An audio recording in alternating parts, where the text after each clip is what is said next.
happened, but I've been doing a lot of reflection, especially looking at 2023, what the year was like for me, and not only a lot of grief for people I care about that passed away, but something else was growth. And I said, let me share that with you. Maybe it may bless somebody or add value into your life, however you may take it. But for me, I would say that one thing I learned in 2023 was that growth will create tension. Most of the time, we always worship, we always celebrate, we always emphasize on the beauty of growth, right? We always encourage people, yeah, you need to grow. Growth is wonderful, growth is great.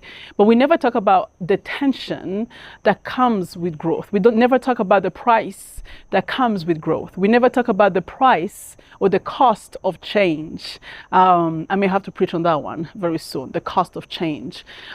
We make it glamorous, but the truth is, growth creates tension, because as you continue to grow more, there is a tension with those around you that may not be embracing change or may not be willing to embrace who you are becoming, right? Because whenever we're growing, we're changing. And as we are changing, not everybody around us will embrace change, because one of the things I have learned that there are people who love the idea of change but don't love change.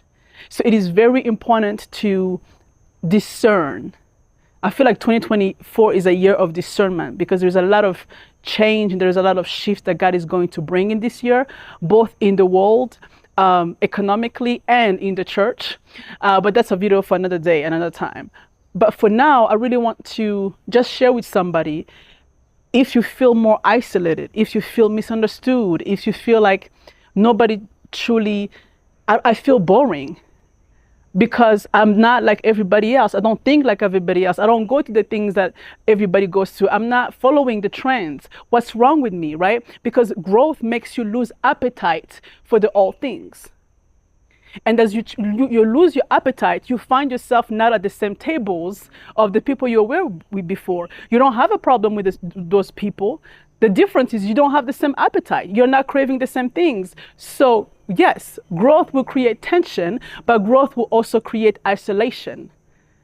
And it's in isolation where you are surrounded with people, professionally, relationally, spiritually. There are people around you, but you know there is something more. There is something more that God has made me for. And because God has called us to be set apart, change is uncomfortable, but change creates tension with the people who don't always embrace change. So be prepared to be misunderstood. And when you're misunderstood, remember that God understands you.